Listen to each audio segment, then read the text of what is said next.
All right, we'll try to do this real quick because I know the time is a little bit short today, but I'll go through all the crimes that we track, the targeted crimes, like I have the last few months. Our homicides, 4 this year compared to 3 last year. Unfortunately, one tragic incident that happened about a month ago. We had an officer that had to shoot and kill somebody who had killed his wife. The officer's shooting of the subject is counted as a murder, as well as the subject who killed his wife. So that's 2 and 1. That makes up for what our overage is. All of our murders that we've had this year in the Hammocks have been domestic related, unfortunately. If the officer shooting demand is counted as a murder? As of now, it's a criminal investigation until the state determines that it is a police lawful action. It counts in our statistics as a murder. No, it's not like that. But it does go. It does show as a homicide in our statistics. I didn't know that. Yeah, I didn't either. I had to actually go and look it up, and I saw where did the 4th one come from, and it was actually that. So, but that's our we're basically where we were comparing ourselves to last year. Like I said, all 3 are domestic, and that's not really an excuse, but it's very hard to prevent a domestic murder because something's going on in a house somewhere that we don't have access to, and unfortunately we get there and sometimes it's too late. But every one of the ones that we've had has been closed by an arrest, or in the one tragic case, one of our officers had to fatally shoot the assailant on the scene. So, sex offenses, 18 last year, 18 this year. Again, there are no stranger cases. This is all cases where people are known to or familial relationship with the offenders. So they're in various stages of investigation. Our robberies are our biggest eyesore right now. 40 robberies year to date this year compared to 28. There have been 15 in the month of May. It drives me insane being a resident here myself. I will say gladly that 9 of those cases have been closed by arrest. And the majority of the robberies, and I'll give you an example, there was one this morning, it was in Lakes of the Meadow, we had a perimeter, but it was a man and a woman who went out to Miccosukee. They gambled the night before. She hit for $3,000. They get home, and he didn't want her to have any of the pot. He wanted it for himself, so he gives her a few punches, and he takes her purse, and he flees. And although it's kind of domestic and it's kind of wishy-washy, that is a robbery. He did use force to take the property, and we did apprehend him, and he'll be arrested for a robbery. But we're seeing a lot of those that are known offenders. Some kids stealing bikes from each other. They're not robberies where we're seeing a lot of people point guns and do stick-ups.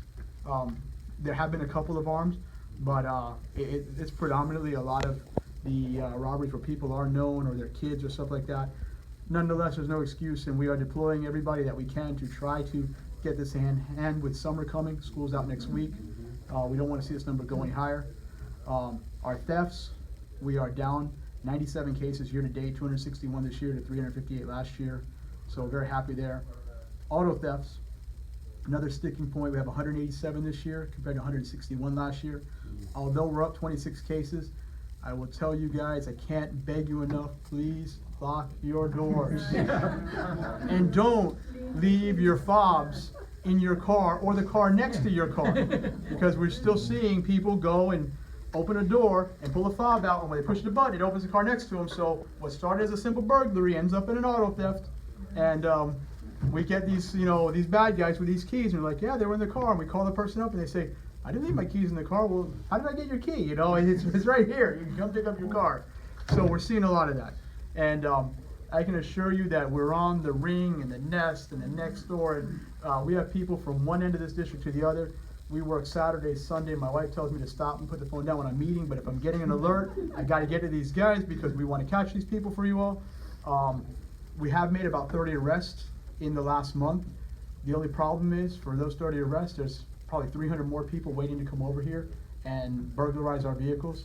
This is not a problem that I can arrest our way out of, or we can arrest our way out of. This is an education problem. We've got to lock our cars, and we've got to do our best to educate ourselves, because the people are coming from all over the place. They say this is an easy ground to prey on, and we're not seeing very many broken windows. It's much easier to fan out and just try doors, and they're making out like a bandit in our district. So watch out for auto thefts and vehicle burglaries. Our commercial burglaries, we've only had 4 this year compared to 19 last year. Our residential burglaries, 115 this year compared to 183 last year. So phenomenal job. We did have a few burglaries today. We had a bunch of people out there trying to apprehend the person. They were in the area of Corsica, 140th Street, 158th Avenue, out behind Tamiami Airport. And we did get a make on a vehicle, and we have an ID. I don't know if they ever apprehended the subject. Do you guys know? But I imagine that pretty soon, because of all the Ring cameras in there, we should have an arrest on that case. Our aggravated assaults are down by 7 cases, 31 compared to 24 this year. And our aggravated batteries are up by 4 cases.